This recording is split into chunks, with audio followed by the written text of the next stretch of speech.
அதிமுக தொண்டர்கள் எதிர்க்கட்சிகளிடம் விலைபோவதாக எடப்பாடி பழனிசாமி கூறியிருப்பதாக செய்தியாளர்கள் எழுப்பிய கேள்விக்கு முன்னாள் அதிமுக அமைச்சர் செல்லூர் ராஜு பதில் தெரிவித்துள்ளார். அதெல்லாம் இல்ல, அந்த மாதிரி சொல்லியிருக்க மாட்டேன். எங்க பொதுச் செயலாளர் சொல்ல மாட்டாரு.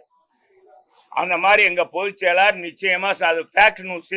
அது நிச்சயமா எங்க பொதுச் செயலாளர் அதிமுக தொண்டர்களை எங்க அண்ணனுக்கு தெரியும், எங்க பொதுச் செயலாளருக்கு தெரியும், எப்படி பணியாற்றுவாங்க என்பது தெரியும். அது ஃபேக்ட் நியூஸ்.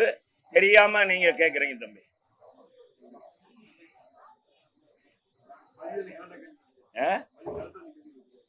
மதி தானே சட்ட ஒழுங்கு. ஆமா ஆமா, மதிக்கு பாராட்டு.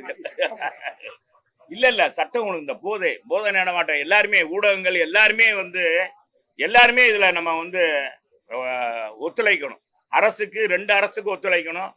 இன்றைக்கு இருக்க கோர்ட்ல போனோம்னா குண்டாஸ் போட்டோம்னா அவங்கள விடுதலை பண்ணிடுறாங்க 3 மாசத்துலயே.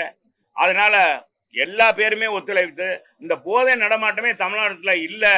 அதே மாதிரி நம்ம சகோதரி கனிமொழி சொன்னது மாதிரி ஒரு சொட்டு மது கூட எங்க அண்ணன் ஆட்சிக்கு வந்தா இருக்காதுன்னு சொன்னாங்க. அதை இனியாவது வர்ற தேர்தலுக்குள்ளேயாவது நிறைவேற்றுவாங்கன்னு நினைக்கிறேன். சகோதரி சொன்னது. செய்திகளை உள்ளது உள்ளபடி தெரிந்து கொள்ள ரெஃப்ளெக்ட் நியூஸை சப்ஸ்கிரைப் பண்ணுங்க.